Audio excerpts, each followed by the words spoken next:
In this fiery debate, 4 college students stepped up to challenge the guest. Raise a red flag, and it means your argument's too weak. The first and fourth were flagged out fast. A young lady, the second, delivered a sharp, powerful case. The third, a bold blonde, skipped intros and came in swinging, instantly heating things up. No, I'm speaking. No, I'm speaking. No, I'm speaking. No, I'm speaking. No, I'm speaking. No, I'm speaking. No, I'm speaking. Hello, everyone. I am Charlie Kirk, founder of Turning Point USA, and I am surrounded by 20 woke college kids. My first prompt is, abortion is murder and should be illegal.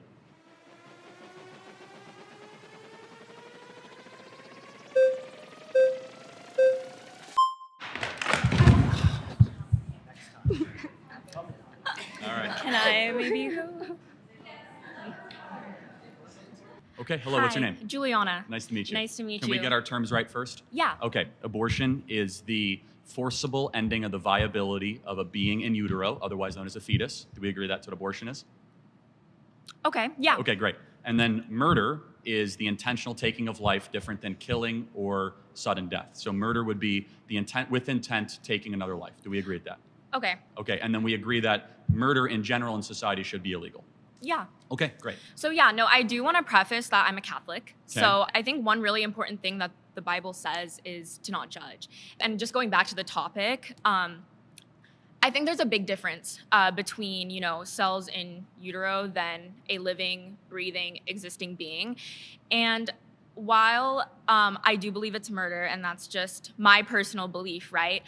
I don't believe in telling people what to do with their bodies. That's not up to me, and it's not up to us as well as Christians to judge.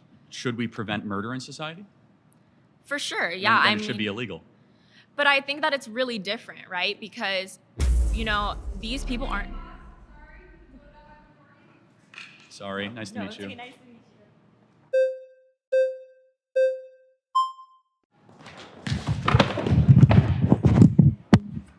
Okay, what's your name? Naima. Nice to meet you. Okay, can I just ask, at how many weeks do you think that a fetus is viable? Well, viability and moral worth are two different things. No, but I'm asking you, at how many weeks do you think a fetus is viable? Well, at about 20 weeks, a baby can survive outside of utero. So it's actually 24 to 26 Well, it's weeks? 20. The youngest ever in a NICU unit actually happened in San Diego, not far from here, and survived at 20 weeks. Okay, so under Roe v. Wade, 93% of abortions happened in the first 13 weeks of pregnancy. That's 93% of the abortions happened well before a fetus is technically viable as a form of life. So let's go into viability. So what is it about, let's say, a 6-week baby that has a heartbeat, its own DNA, fingerprint, brain waves, that is less moral worth than an 88-year-old right now with dementia in a home down the street? That person requires assistance, requires help. Why is it that the 6-week baby is of less moral worth? Well, first of all, it's not a baby, it's a fetus. Well, what does fetus mean? A fetus is in utero. What does fetus mean in Latin? What the f***? I'm sorry, is this It language class? means little human being. Ooh, his smile is very creepy. Okay. Smiling is creepy? No, your smile specifically. Got it. But let's go back to, we're losing track here. No, but what species is the fetus? The fetus is not a species yet. It's technically classified as a parasite until it is viable. So, no, I want to talk to you about something very quickly. I can't let you get past that. Are you sorry. saying a baby is a disease or a tumor? A parasite is not a disease and a tumor. Those are not the same thing. A parasite is defined as something that cannot survive outside of its host. A baby, before it is viable, cannot survive outside of a woman's womb. Got it. So let's extrapolate that. It is not a living organism. Are old people with Alzheimer's and dementia that are being assisted every day, are they parasites? No, they're not parasites. They're human beings who are on the brink of death. Got it. So they're not going to be able to survive. My 4-month-old that requires mom's breast milk and requires daily changes and feedings cannot survive without its own.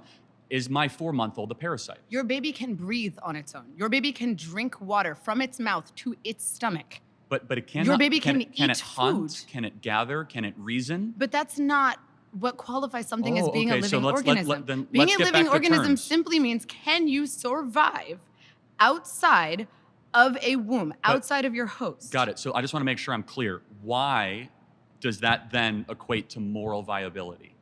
It equates to scientific viability. Why? Under what standard? Because it is not alive, and you are advocating for the rights of something that is not technically a life. Got it. So what is something while that has sacrificing the needs of the human woman who is alive. Got it. So, but a mom can survive Yes. without the baby in her, Uh-huh. right? Yes. The baby cannot survive without the mom. Yes. But a mom cannot survive without her lungs. So it's not her body, it's in her body. It's not Yeah, her I DNA, know. so it's not her choice. So it's a, It actually is directly her DNA. it's It is 100%. It's 50% of her DNA. half her DNA. He's gonna win, I'm telling you. This could take a while. Okay, first of all, Do we have our terms correct? We agree? Actually, no. So first of Okay, all, got I it. would like to refine our terms. I have Got it. 2 points to bring up after that, though. So you define murder as like intentionally like killing a human being. Mhm. I think that's a very poor way to define murder because if someone were to like break into my home and point a gun at the heads of me and everybody I love, and I intentionally kill them to prevent them from from killing my family, I don't think I murdered them, right? So I would define murder as the unjustified termination of a human life. You're making a good point. Let me further clarify that. So self-defense is Right. very warranted. Exactly, right? But I can see where you're going to go with how that has to go with abortion, but we can go down that journey in a second. Yeah, so I mean, like, I kind of do want to give you my argument insofar as why I'm pro-choice, why I think it's justified. But first, I think that, you know, your position is quite absurd, right? Because you're saying that it is murder to kill a human being, right, at any point in development, especially when it's in the mother's womb. My question to you would be, well, does this make women with IUDs murderers? Because it is the case that in some scenarios, an IUD will allow for conception to occur, meaning there's a unique human life there, but it will prevent its implantation, intentionally killing it. Well, no, preventing implantation is not necessarily the same thing as terminating a fertilized egg. For example, if you take Plan B, again, it's not the same thing. Preventing the production of progesterone is not the same thing as terminating a being that has been fertilized. You do not know for a fact that the egg has been fertilized. You do not know that when you have an IUD. Okay, yeah, Do so you? preventing fertilization or implantation to the uterine lining is killing a conceived zygote. So what happens? A sperm goes into the egg, right? The egg becomes fertilized. It's a conceived zygote. In some cases, it will prevent the implantation of the conceived zygote, killing the conceived zygote. In some cases, correct. So what do you say in some cases, women no, with not- IUDs are murderers? Of course not, they're not murderers. We do not know for a case. That's like saying that So everyone what's that the takes- difference between an IUD killing a conceived zygote Because- and like a mother going to Planned Parenthood and killing the fetus in her womb? Well, so you're asking two separate things. If they knew for certain, to be more clear, that I have a fertilized egg and I'm going to take a drug to prevent that fertilized egg from attaching to their uterine wall, then yes, that is an act of killing or murder, of course. Okay, so But- do you but think you all do- murderers should go to jail? Do I think all murderers should go to jail? I mean, on third degree murder. However, no, I don't think women that got abortions or had IUDs should go to jail because I think that they have been deceived by mass culture and mass propaganda. Secondly, the people who should go to jail are the abortionists, who are the ones that have been putting the abortion pill, the ones that have been doing procedures, the ones that have been going into the third trimester and breaking babies' backs and inserting them with syringes while the babies are crying and suffocating, being born alive, and then being dead on the operating table. That is who should go to jail. Oh, That was actually the best point somebody made. we'll have to talk I know. about it.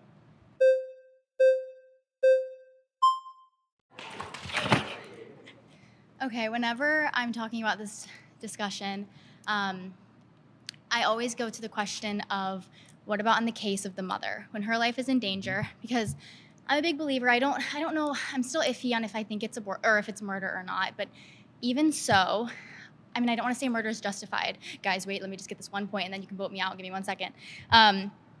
Say the mother gets pregnant, and she knows that if she gives birth, she's going to die. She has some kind of health complication. Then what do you do in that Cesarean case? section. I don't know what that means. It's a C-section. They Oh, do cesarean an section. insert. Guys, wait, hold on. Just give me one second.